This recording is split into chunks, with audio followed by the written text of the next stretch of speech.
Hi, welcome to యంత్రి. ఆ 4 బోట్లు ఎందుకు వదిలారు? ఎవరు వదలమంటే మీరు వదిలారు? దీని వెనుక ఎవరున్నారు? మాకు తెలియాలి. లేదా ఈ బోట్లు వదిలినందుకు మీరు 5 కోట్లు ఫైన్ కట్టాలంటూ మత్స్యకార సంఘాల పెద్దలు తెగేశారు. ఆంధ్ర, తమిళనాడులో దుమారం రేపుతున్న దక్షిణ తీర ప్రాంత బోట్ల వ్యవహారానికి తెరపడేదెప్పుడు? దీనికి ఓ పరిష్కారం లభించేదన్నాడు. ఇప్పుడిదే తీరం వెంట నడుస్తున్న చర్చ.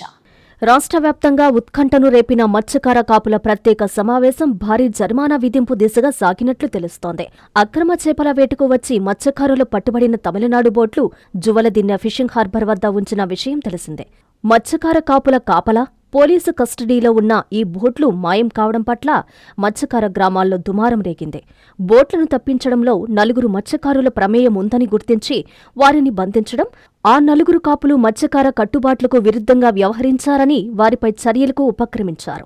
వీరిలో ఒకరు రాజ్యసభ సభ్యులు బీదా మస్తాన్ చెబితేనే బోట్లు వదిలినట్లు చెప్పడంతో ఒక్కసారిగా రాజకీయ దుమారం రేగింది. మత్స్యకారుల్లో ఆగ్రహావేశాలు వెల్లువెత్తాయి. ఈ వ్యవహారం మత్స్యకార గ్రామాల్లో ఉద్రిక్తతలకు దారితీసింది.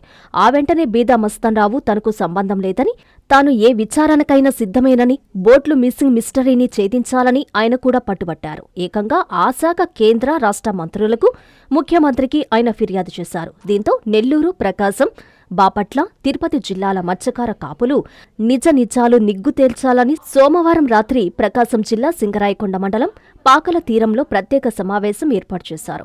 4 జిల్లాల నుంచి 6,000 మందికి పైగా హాజరయ్యారు. తమిళ బోట్లు మిస్సింగ్కు సహకరించిన 4 కాపులను అందరి ముందు నిలదీశారు. బోట్లను తప్పించడంలో వెనుకున్న శక్తులు ఎవరని మత్స్యకార పెద్దలు గట్టిగా ఆరా తీశారు. ఇలా రాత్రి 2 గంటల వరకు ఈ సమావేశం జరిగింది.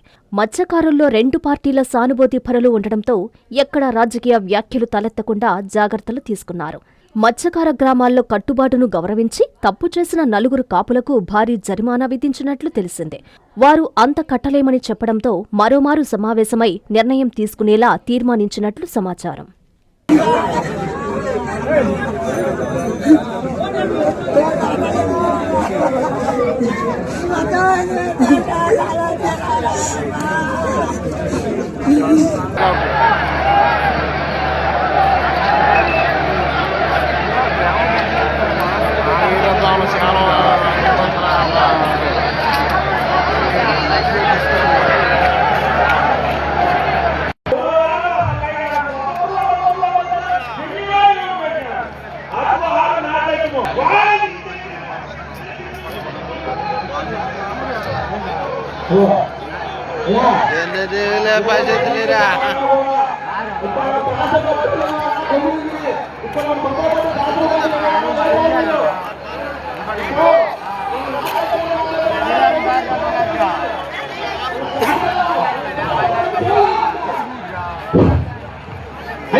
Viswasai JEE topper programme NIT లేదా ఐఐటిలో సీట్ సాధించడమే మీ లక్ష్యమైతే ఆ లక్ష్యాన్ని మీకు మరింత చేరువ చేస్తుంది Viswasai JEE stars elite batch. The salient feature కేవలం 36 మంది విద్యార్థులు కలిగిన లిమిటెడ్ బ్యాచ్.